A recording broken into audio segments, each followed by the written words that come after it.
Students, the next property we are going to discuss is chemical reactivity. The chemical reactivity of every element depends on its electronic configuration, right? So here this is an example of the third period elements.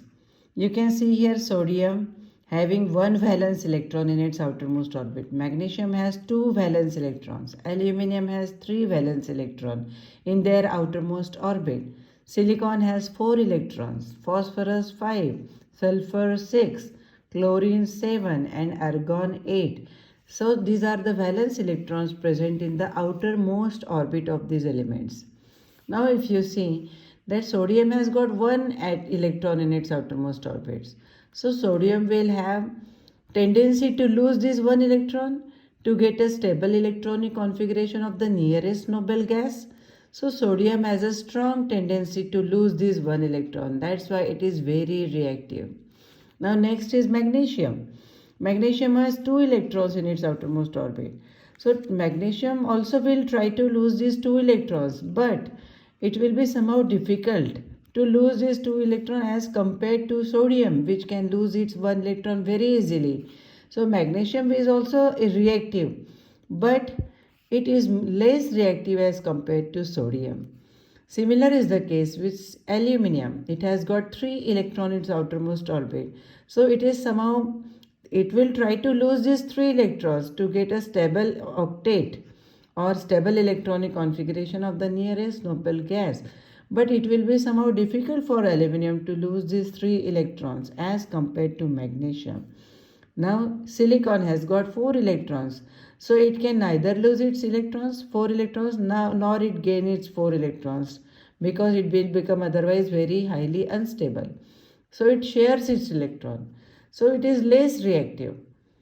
Right? So when we are going from left to right in a period, chemical reactivity is decreasing. Sodium is more reactive than magnesium.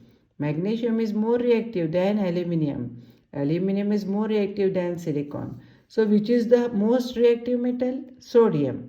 Which is less reactive? Silicon. Now when we go from silicon onwards, you can see here phosphorus has got 5 electrons in its outermost orbit. So it requires 3 more electrons to get octet, 8 electrons, right? Outermost orbit should have 8 electrons so that atom becomes stable. It has got only 5 electrons. So it requires 3 more electrons to get octet, that is 8 electrons, right? Now sulfur 6 valence electron in its outermost orbit. So it requires 2 more electrons to become octet. Okay. Chlorine requires 1 electron only to get to acquire a stable electronic configuration of a nearest noble gas. That means to acquire octet. So now tell me which element should be more reactive? Yes, chlorine. Chlorine has got very strong tendency to gain this electron, and that's why chlorine is very reactive. But sulfur wants 2 more electrons to gain. So sulfur has tendency to gain 2 electrons. So it is also reactive, but it is less reactive as compared to chlorine. Phosphorus also wants 3 more electrons, so it has also tendency to gain electrons.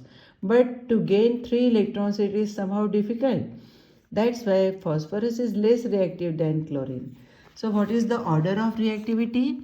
Phosphorus is less reactive than sulfur.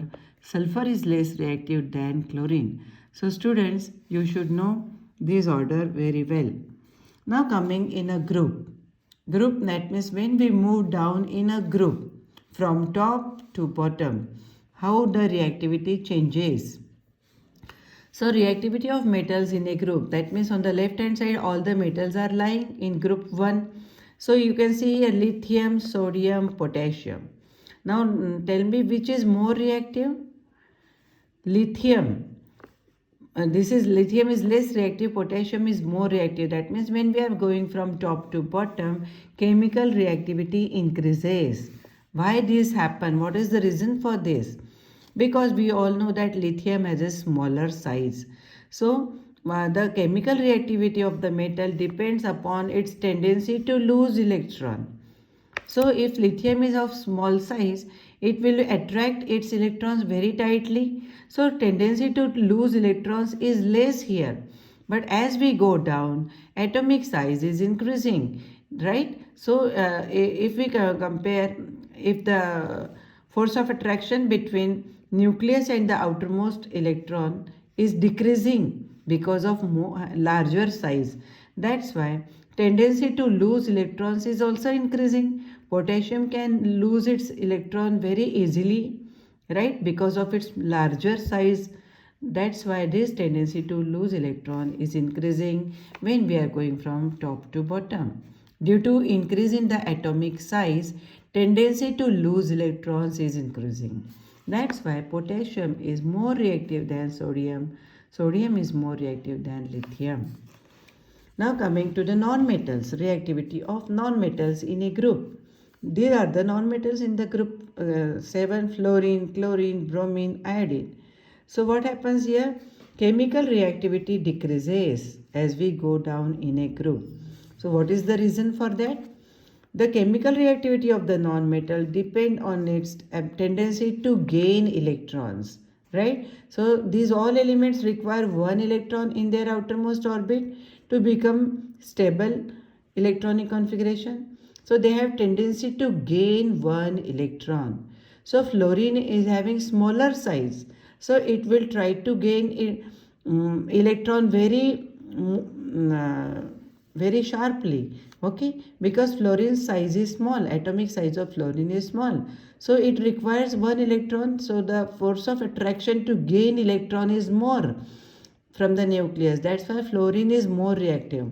Now here you can see size of chlorine has increased, bromine size is more, iodine size is still more. So now the tendency to gain electron is decreasing due to the increase of atomic size. That means the tendency to gain electron is decreasing due to increase in the atomic size. That's why fluorine is more reactive because it has more tendency to gain electron as compared to chlorine. Chlorine is more reactive than bromine because atomic size of chlorine is less. So its tendency to gain electron is more. So this is the order. Fluorine is more reactive than chlorine, chlorine is more reactive than bromine, and bromine is more reactive than iodine.